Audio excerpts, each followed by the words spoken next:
नमस्कार, प्रणाम। मैं अरविंद रावत सरस्वती शिशु मंदिर कर्णप्रयाग की तरफ से आप सबका हार्दिक अभिनंदन और स्वागत करता हूं। आज हम बात करते हैं संज्ञा की। हिंदी व्याकरण के तहत संज्ञा के बारे में हम जानेंगे। यहाँ पर सबसे पहला प्रश्न बनता है, संज्ञा क्या है? कि संज्ञा किसी जाति, द्रव्य, गुण, भाव, व्यक्ति, स्थान और क्रिया आदि के नाम को संज्ञा कहते हैं। अर्थात किसी नाम को हम संज्ञा कहते हैं, चाहे वह नाम किसी जाति का हो, किसी द्रव्य का हो, किसी गुण का हो, किसी भाव का हो, किसी व्यक्ति का हो या किसी स्थान का हो। कोई भी नाम हो, हम उसे संज्ञा कहते हैं। अर्थात कहने का तात्पर्य है किसी भी नाम को हम संज्ञा कहते हैं।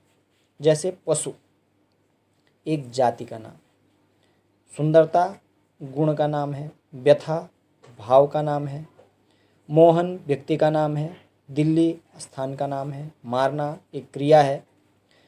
तो हम ये कह सकते हैं कि चाहे वो कोई भी नाम हो, चाहे किसी प्रकार का भी नाम हो, उसे हम संज्ञा कहते हैं। आइए आगे हम बात करते हैं संज्ञा के भेद, यानी संज्ञा कितने प्रकार की होती है। मुख्य रूप से संज्ञा के 3 भेद होते हैं। 3 प्रकार की संज्ञा होती है।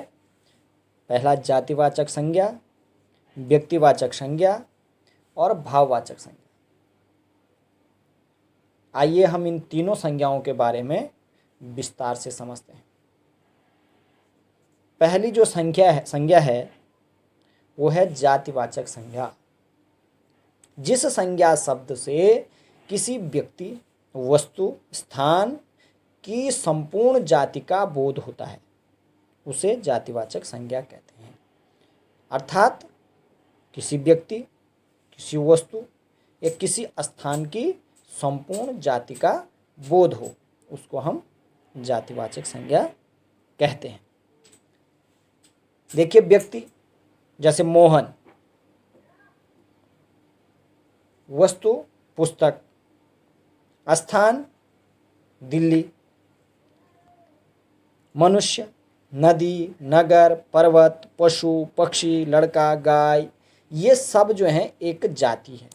मनुष्य एक जाति है। मनुष्य किसी का नाम नहीं हो सकता है। नदियाँ बहुत सारी हो सकती हैं, अलग अलग नामों की नदियाँ हो सकती हैं, लेकिन नदी किसी एक नदी का नाम नहीं हो सकता है। नदी एक प्रकार की जाति है। इसी प्रकार नगर, बहुत सारे नगर होते हैं, अलग अलग नाम होते हैं। नगर किसी जगह का नाम नहीं हो सकता है, यानी कि नगर क्या है, एक जाति है। तो ये जाति का बोध करा रहे हैं, तो इसको हम जातिवाचक संज्ञा कहते हैं।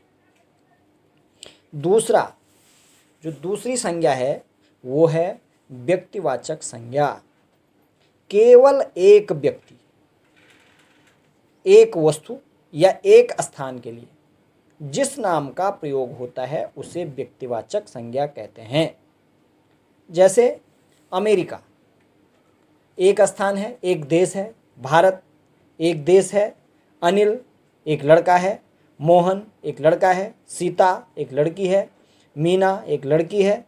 इस प्रकार एक व्यक्ति या एक वस्तु के लिए या एक स्थान के लिए जब इस नाम का प्रयोग होता है उसे व्यक्तिवाचक संज्ञा कहते हैं। तीसरी जो संज्ञा है वो है भाववाचक संज्ञा।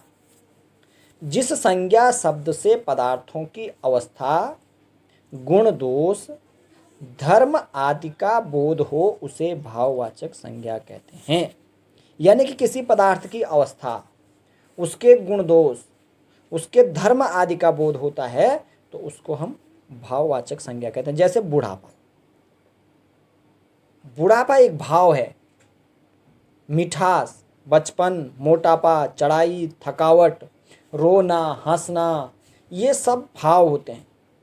तो इस प्रकार की संज्ञा को भाववाचक संज्ञा कहते हैं।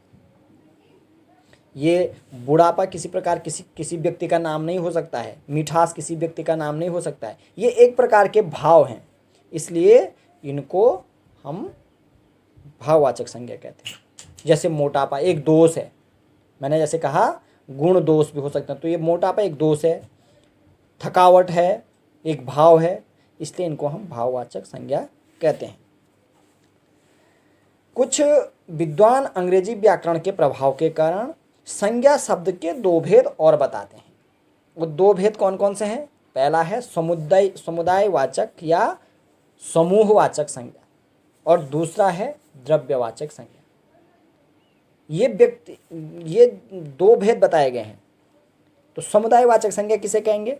जिन संज्ञा शब्दों से व्यक्तियों, वस्तुओं आदि के समूह का बोध हो उन्हें समुदायवाचक संज्ञा कहते हैं, या समूहवाचक संज्ञा भी कह सकते हैं। यानी जैसे सभा में बहुत सारे लोग होते हैं, एक समूह के रूप में होते हैं।